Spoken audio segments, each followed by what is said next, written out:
So, sa part po na to, nabalitan ko na po yung UTP cable. So, ang ginagawa ko ngayon ay ini-straight ko yung mga wire para madali lang siyang ipasok sa RJ45 natin na pass-through.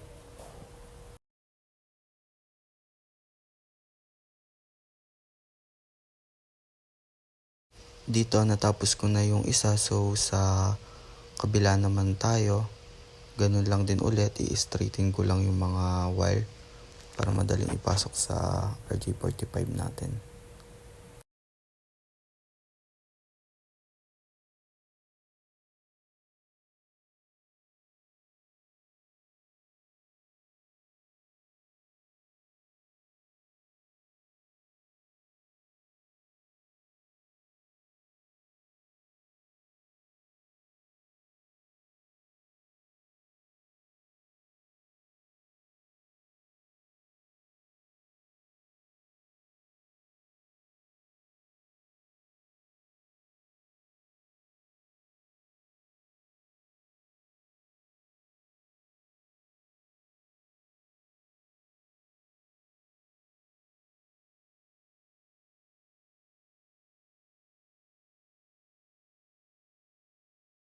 Dito na straight ko na yung mga wire and ganito yung tamang pag-shoot sa RJ45. Yun dapat yung nakaharap.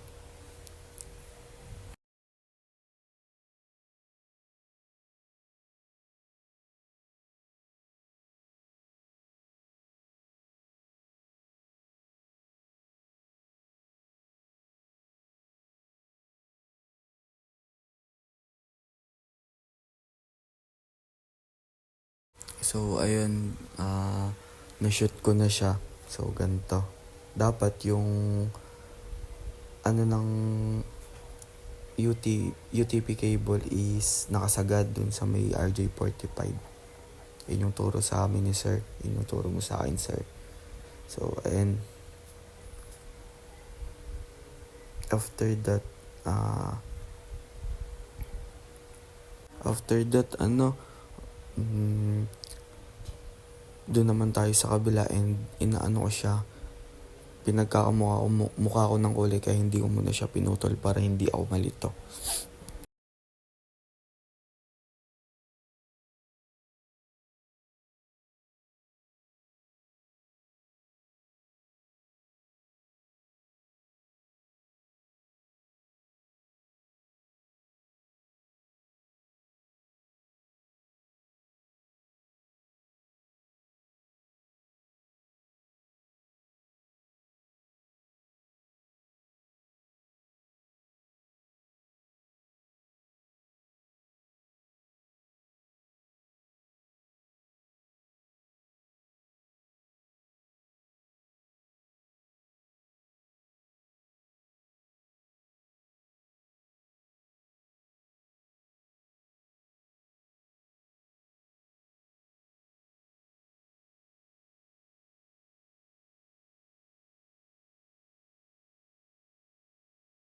So, same procedure lang.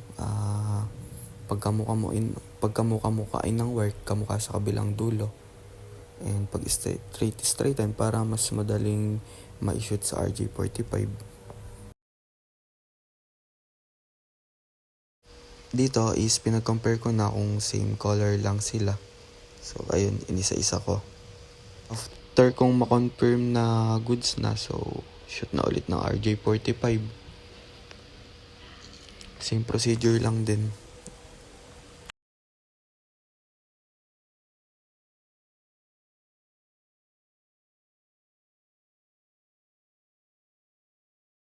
Then, makikita natin is, na-shoot ko na pareho. So, putulin na natin yung mga sobrang wire. Then, clip na natin.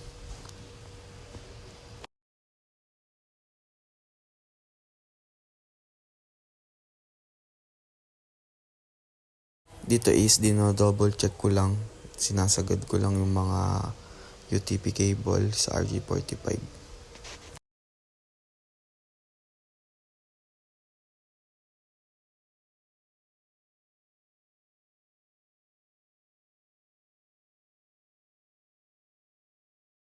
dito is kinrip ko muna siya bago ko putulin yung sobrang excess ng wire. Diinan mo, like as in madiin. Na madiin. Yan.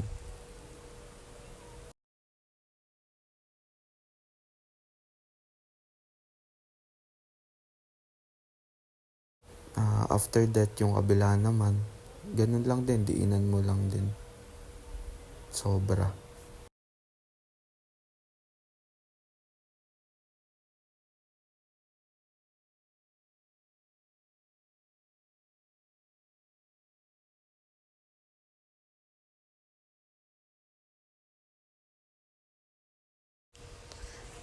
So yun, pagkatapos nun, putulin natin yung sobrang mga wire. Sagad natin. Yun, malinis. Same lang din sa kabila.